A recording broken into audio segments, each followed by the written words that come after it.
البنات، لاباس عليكم؟ بخير، نتمنى تكونوا بخير وعلى خير، ولكم هذا الفيديو في احسن حال يا ربي. تكونوا كلكم بصحه جيده ومزيانين وبخير، ناشطين ماشطين هما هادوك. جيتكم فيديو جديد اليوم ان شاء الله. غادي نشارك معكم واحد جوج حلوات اللي انا دائما في كل شهر تقريبا هكا كندير واحد نص نهار مخصص كنصيف فيه الحلوى، ولا هكا شي حاجه اللي نلقاوها هكا الفطور، اللي تكون سهله وفي نفس الوقت زوينه. ودائما كنحاول نجدد في المقادير ديال الحلوى، يعني ناخذ مقادير عاديه ديال الحلوى ولا الكيك العادي اللي كندير، وكندخل عليه شي حوايج اللي هما جداد. و غنبدا نهضر بيدي تاني كيتناسبوا، كيعطيو واحد لوغو زوين. درت لكم فقاس بالنكهه ديال قشورة الحامض اللي واعر خطير، خاصكم تجربوه. يعني مقادير عاديه، واش كنزيدو قشورة الحامض اللي ما فيه لا لوز لا عنب لا حتى شي حاجه، وزوين بزاف.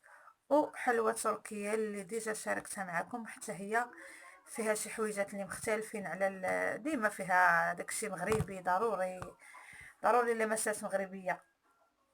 اللي فيها عاود حتى هي فيها الزرارع والعصير ديال الحامض، اللي اصلا كندير العصير الحامض في الحلوى، يعني في العجينه. والسقوه راه معروفه كدار حتى هي بالحامض، بالعصير الحامض. هادو جوج حليوات بغيت نشاركهم معكم، اللي ساهلين بزاف، والمقادير ديالهم ماشي شي مقادير اللي مضبوطه يعني بالعبار وسميتو، اللي زوينين بزاف. هما كيحتاجوا ما كياخذوش منكم الوقت وكيجيو زوينين.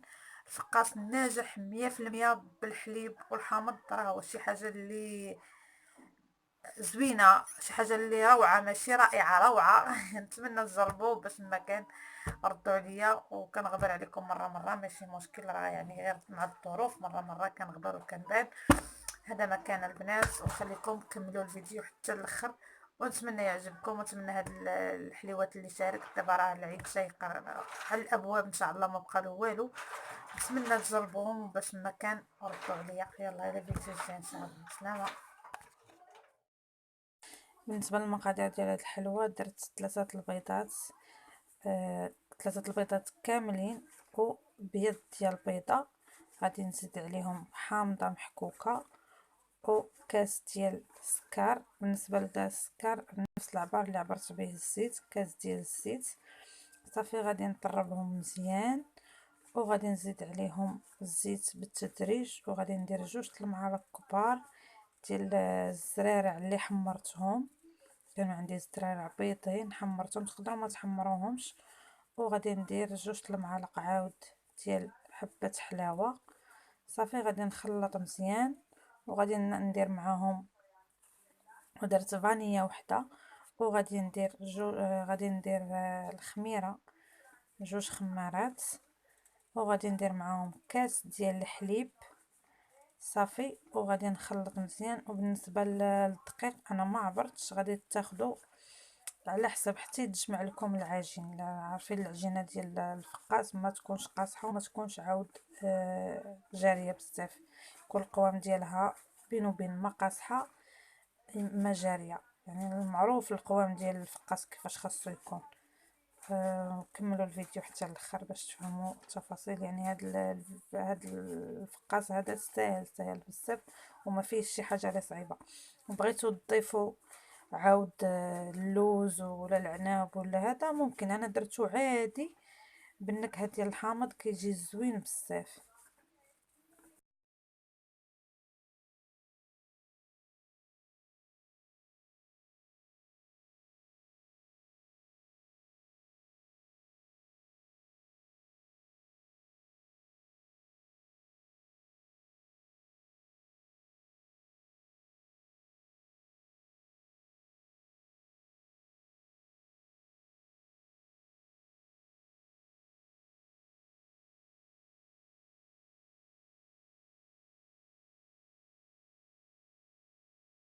صافي قطعت العجين ديالي على 4، الا بقات كتلصق معكم غادي ديروا الزيت. صافي غادي نلولبها على الرخامه، قطعتها انايا على 4، وغادي ندهنها بالصفارة البيض والقهوة معروف، وندير لها خطوط بالفرشاة.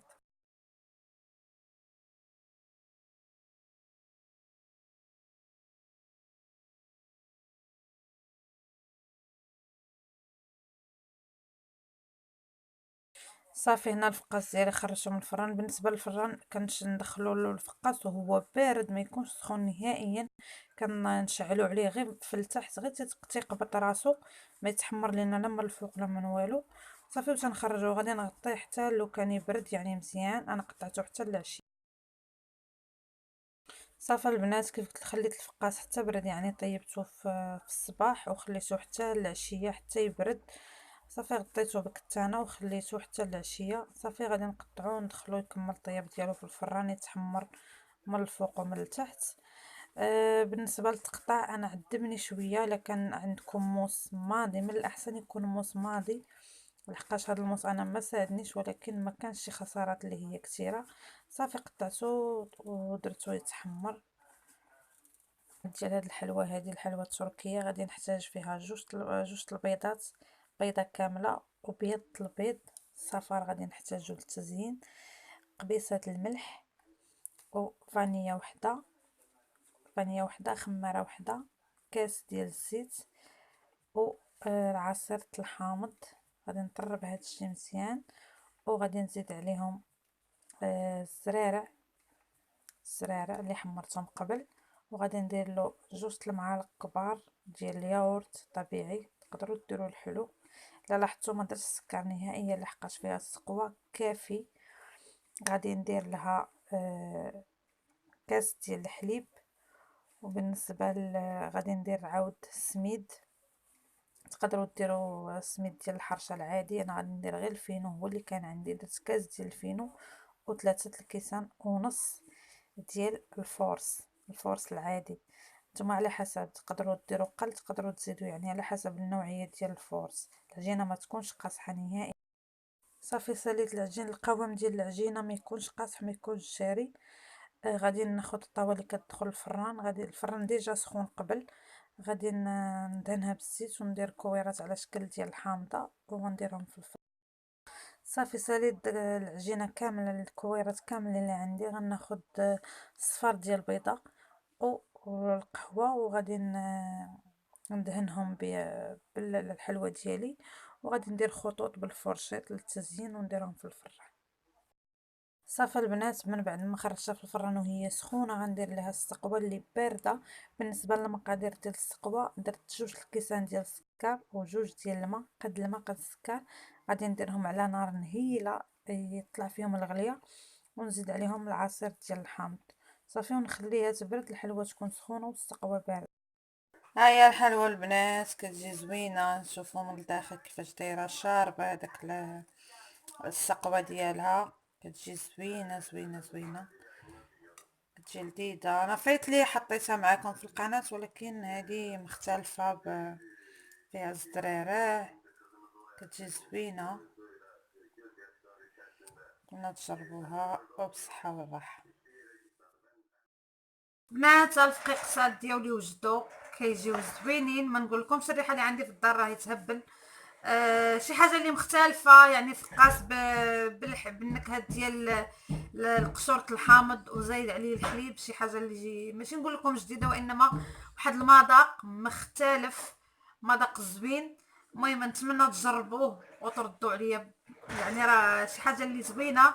يعني نبدلوا شويه على الفقاس البلدي العادي ديال باللوز والعناب وهذا. المهم كنتمنى تجربوا ويكونوا عجبكم هاد جوج حلويات اللي شاركت معكم اليوم.